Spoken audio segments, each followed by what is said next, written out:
بسم اللہ الرحمن الرحیم۔ السلام علیکم۔ ہم شہادت امام حسین علیہ السلام اور واقعہ کربلا بیان کر رہے تھے کہ آج ہم شہادت علی اکبر علیہ السلام بیان کریں گے۔ حضرت سیدنا علی اکبر علیہ السلام جنہیں ہم شکل رسول اللہ صلی اللہ علیہ وسلم ہونے کا اعزاز حاصل تھا، حضرت سیدنا علی اکبر علیہ السلام اپنے بابا جن حضرت سیدنا امام حسین علیہ السلام کی بارگاہ میں پیش ہوتے ہیں اور کہتے ہیں کہ اب مجھے میدان کربلا میں ظالم یزیدی لشکر کے ساتھ جنگ میں جانے کی اجازت دیجیے۔ حضرت سیدنا امام حسین علیہ السلام نے اپنے نوجوان لختے جگر حضرت سیدنا علی اکبر علیہ السلام کی پیشانی پر الوداعی بوسہ ثبت کرتے ہوئے جوان سال بیٹے کو سینے سے لگا لیا اور بیٹے کو حسرت بھری نظروں سے دیکھا، انہیں امامہ شریف باندھا، دعائیں دے کر مقتل کی طرف روانہ کیا کہ بیٹا جاؤ، اللہ کی راہ میں اپنی جان کا نذرانہ پیش کرو۔ حضرت علی اکبر علیہ السلام شیر کی طرح میدان جنگ میں آئے۔ امام علی اکبر علیہ السلام یزیدی لشکر سے بڑے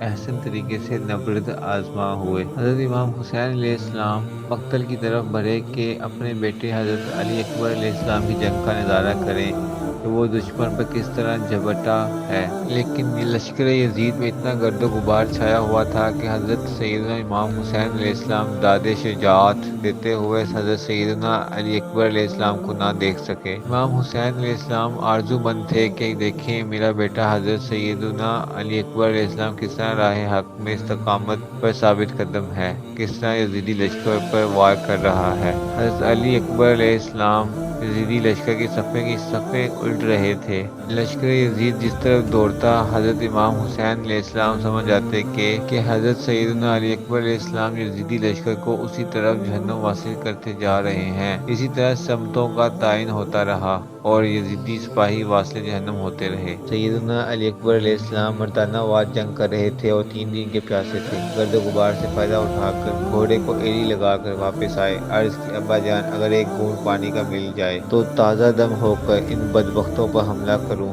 حضرت سیدنا امام حسین علیہ السلام نے فرمایا بیٹا سیدنا علی اکبر علیہ السلام میں تمہیں پانی تو نہیں دے سکتا، میری زبان کو چوس لو۔ حضرت سیدنا امام حسین ابن علی علیہ السلام کی اپنی زبان مبارک خشک ہے۔ امام حسین علیہ السلام نے اپنی زبان مبارک حضرت سیدنا علی اکبر علیہ السلام کے منہ میں ڈال دی اور امام حسین علیہ السلام نے فرمایا بیٹا اسی طرح میں نانا جان حضرت محمد مصطفیٰ صلی اللہ علیہ وآلہ وسلم اپنی زبان مبارک میرے منہ میں ڈالا کرتے تھے، شاید نبی پاک صلی اللہ علیہ وسلم میرے منہ میں اپنی زبان آج کے دن کے لیے ڈالتے تھے۔ حضرت سیدنا علی اکبر علیہ السلام نے اپنے بابا کی سوکھی ہوئی زبان چوسی، ایک نیا حوصلہ اور ولولہ ملا۔ پلٹ کر پھر حضرت علی اکبر علیہ السلام لشکر یزید پر حملہ کر دیتے ہیں۔ اچانک لڑتے لڑتے آواز دی ابا جان آ کر مجھے تھام لیجیے۔ حضرت سیدنا امام حسین علیہ السلام سمجھ گئے کہ جوان سال بیٹے حضرت سیدنا علی اکبر علیہ السلام کی شہادت کی گھڑی آ گئی ہے۔ حضرت امام حسین علیہ السلام دوڑ کر حضرت سیدنا علی اکبر علیہ السلام کی طرف آئے۔ قریب ہو کر دیکھا تو ہم شکل رسول اللہ صلی اللہ علیہ وآلہ وسلم سیدنا علی اکبر علیہ السلام زمین پر گر چکے تھے۔ لشکر یزید کے کسی بدبخت سپاہی کا نیزہ علی اکبر علیہ السلام کے سینے میں پیوست ہو چکا تھا۔ امام حسین علیہ السلام زمین پر بیٹھ گئے، اپنے زخمی بیٹے علی اکبر علیہ السلام کا بوسہ لیا۔ حضرت علی اکبر علیہ السلام نے فرمایا ابا جان اگر یہ نیزے کا پھل سینے سے نکال دیں تو میں پھر دشمن پر حملہ کروں۔ امام حسین علیہ السلام نے علی اکبر علیہ السلام کو اپنی گود میں لے لیا، نیزے کا پھل کھینچا تو سینے سے خون کا فوارہ بہہ نکلا اور حضرت علی اکبر علیہ السلام کی روح پرواز کر کے انا للہ و انا الیہ راجعون۔